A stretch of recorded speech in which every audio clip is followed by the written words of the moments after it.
Camerounaises, Camerounais, mes chers concitoyens, au moment où s'achève l'année 2025 et où s'ouvre devant nous l'horizon de 2026, je voudrais, avec gravité, mais aussi avec espoir, m'adresser à chacune et chacun d'entre vous.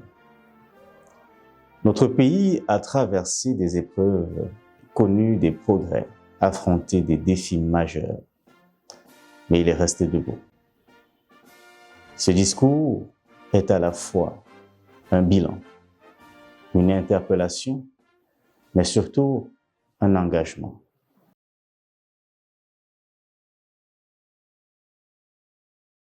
Sur le plan de l'éducation nationale, notre État a distribué en 2025 gratuitement plus de 11 millions de manuels scolaires, réduisant le ratio d'accès au support pédagogique.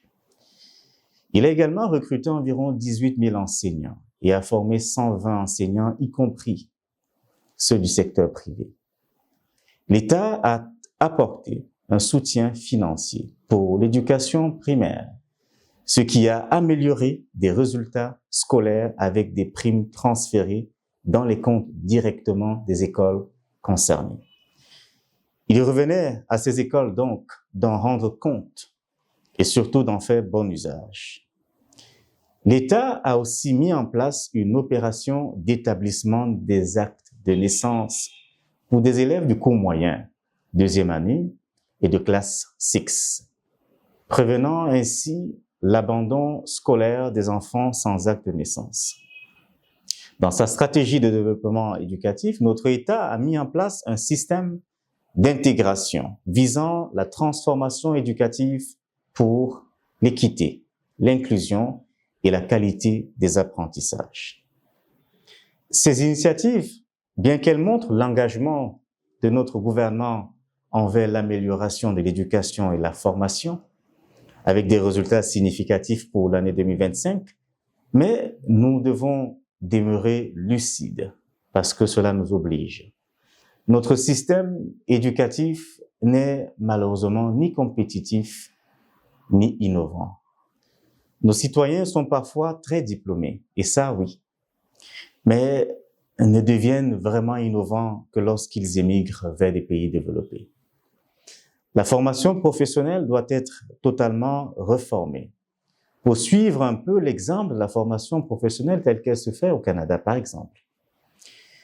Ce qui vise et qui visera à répondre strictement aux besoins du marché et de l'économie.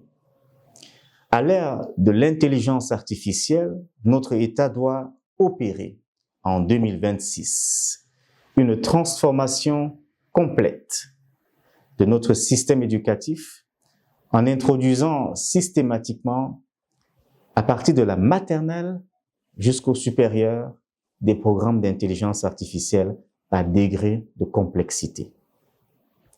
Les ministères en charge de l'éducation de base, du secondaire et du supérieur doivent créer une poche budgétaire pour mettre une emphase sur le développement d'infrastructures éducatives pour booster des savoirs innovants axés sur l'intelligence artificielle et l'ingénierie.